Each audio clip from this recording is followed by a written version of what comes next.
Dios les bendiga, queridos hermanos. Feliz inicio de semana.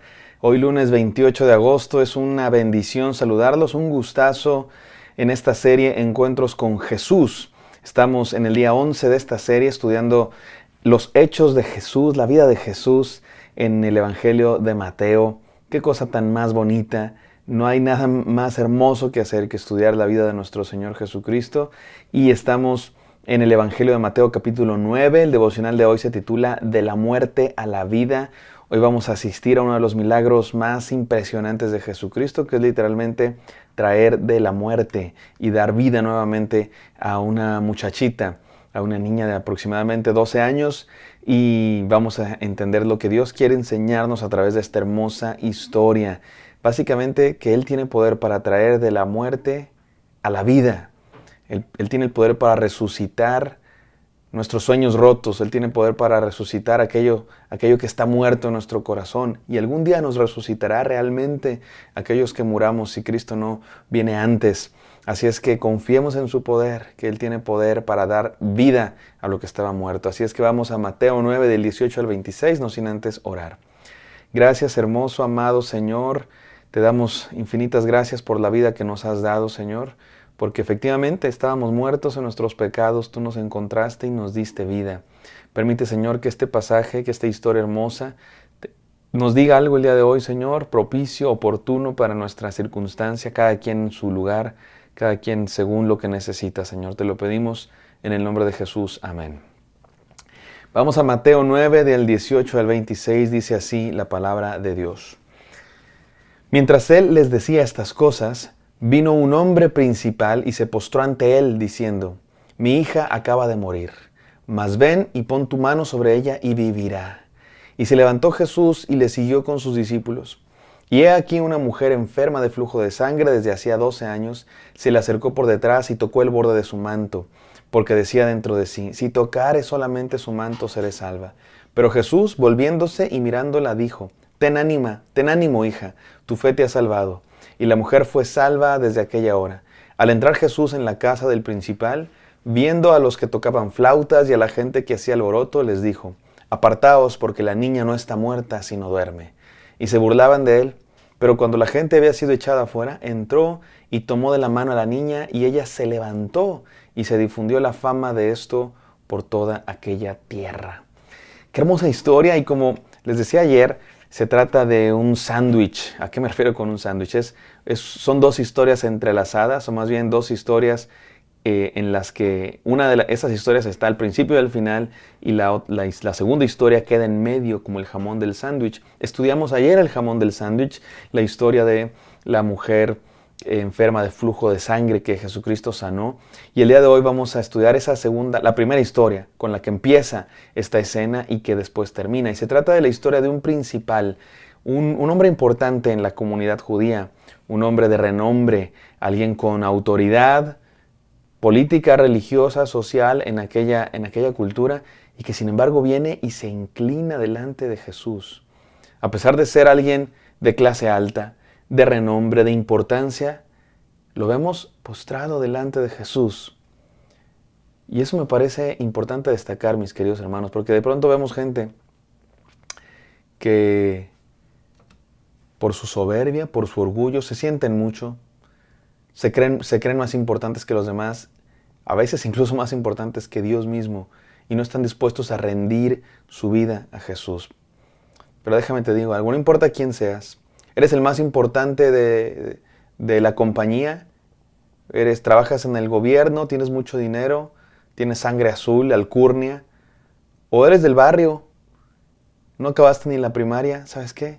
Dios te ama igual. E igual necesitas rendirte a Cristo Jesús y postrarte delante de Él. De hecho, este sándwich nos muestra ese contraste. Por un lado nos muestra al principal al principal en la comunidad judía, a un hombre importante, a un hombre de autoridad política, religiosa, social.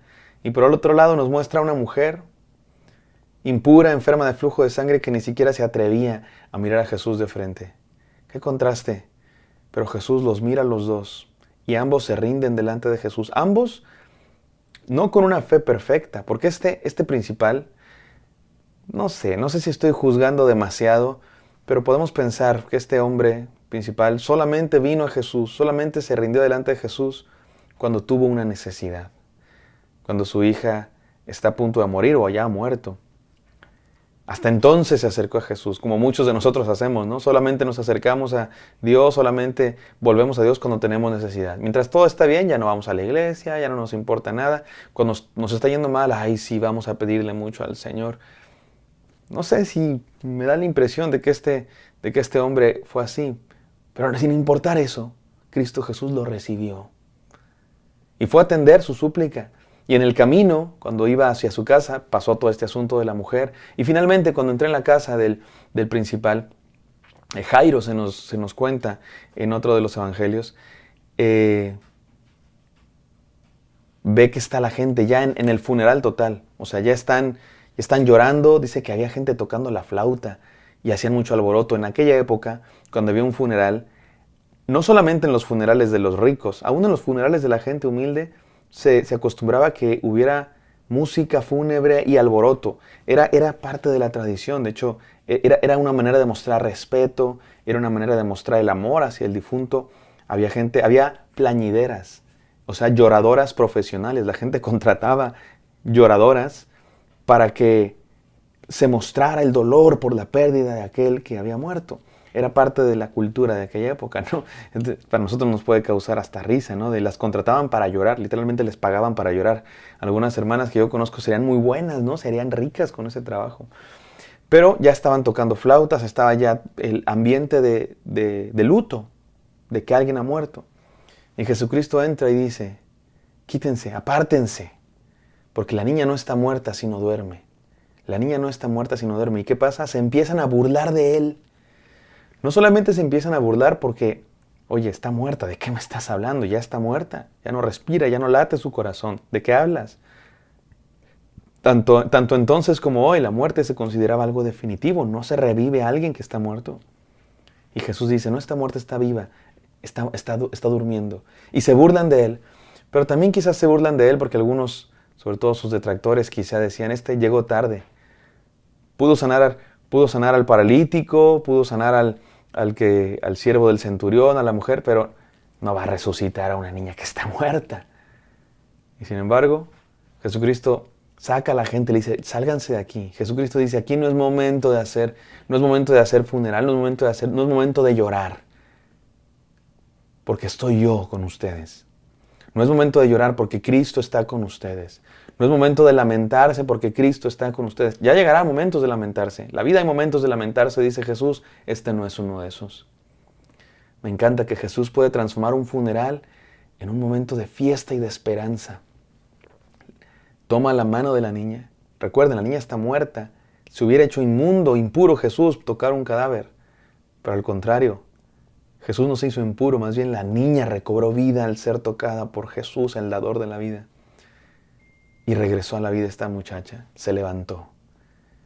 Y se difundió la fama por toda aquella región.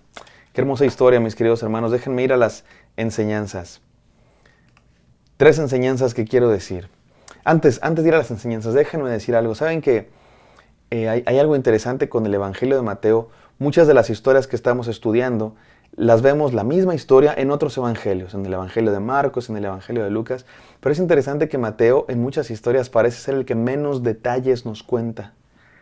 Es interesante y hay muchas explicaciones al respecto, pero una de ellas es que Mateo quiere que nos concentremos en el punto de la historia. Mateo no se anda con rodeos, Mateo no nos cuenta todos los detalles, Mateo es contador, ¿no? Es un tipo que tiene una mente quizá un poco más cuadrada, va al punto, va directo, no lo sé. Pero quiere que nos concentremos en una cosa. ¿Quién es Jesús y qué hace por nosotros? ¿Quién es este que se encuentra con nosotros? No es cualquiera, no es un maestro, no es un milagrero, no es un profeta ni siquiera. Es mucho más que eso. Es Dios con nosotros. 3 enseñanzas que quiero decir. Número 1, hay vida en Jesús a pesar de nuestras motivaciones. Ya vimos con la mujer enferma de flujo de sangre que no tenía una fe del todo perfecta. Algo de superstición había en ella. Y luego vemos con este principal de la comunidad judía, un hombre importante. No lo sé, probablemente buscaba a Jesús solamente cuando tenía una necesidad, como muchos de nosotros hacemos. Pero ¿sabes qué? Ambos hacen lo correcto, vienen a Jesús, aún con sus fallas, aún con sus malas doctrinas, aún con su superstición, aún incluso quizá con motivaciones equivocadas. Pero buscaron a Cristo Jesús, pusieron su fe en Él. Este principal se postró delante de Jesús. Es bueno buscar a Jesús, mis queridos hermanos. Y hay vida en Él, aún a pesar de nuestros errores. Lo importante es quedarnos a su lado. No solo buscarlo cuando hay necesidad. Y si eres de los que solo lo busca cuando hay necesidad, gloria a Dios. Búscalo cuando tengas necesidad. Pero quédate ahí, aún cuando Él resuelva tu necesidad. No te vuelvas a ir. Número 2. Hay vida en Jesús sin importar nuestra condición social. ¿Eres gobernante, tienes mucho dinero o eres del barrio bajo? Hay vida en Jesús, porque Jesús no hace las distinciones que hacemos nosotros los seres humanos. Para Jesús toda vida es importante. Y toda vida Dios la ama, Jesucristo la ama y quiere sanar, quiere revivir aquello que está muerto en nosotros. Y por último, hay vida en Jesús a pesar de la misma muerte. Dice un dicho, ¿no? Todo tiene solución menos la muerte. Pues en Cristo Jesús hasta eso tiene solución. Mis queridos hermanos, ¿qué necesitamos que Cristo reviva en nosotros? ¿Qué necesitas que Jesús reviva? Te aseguro que Él puede. Sin importar tus fallas, sin importar tu condición, hay vida en Cristo Jesús. Confía en Él, mi hermano. Entrégate a Él, póstrate, ríndete delante de Él y quédate en Él. Si solo lo buscas cuando hay necesidad y ahora tienes necesidad, búscalo, pero no te apartes de Él.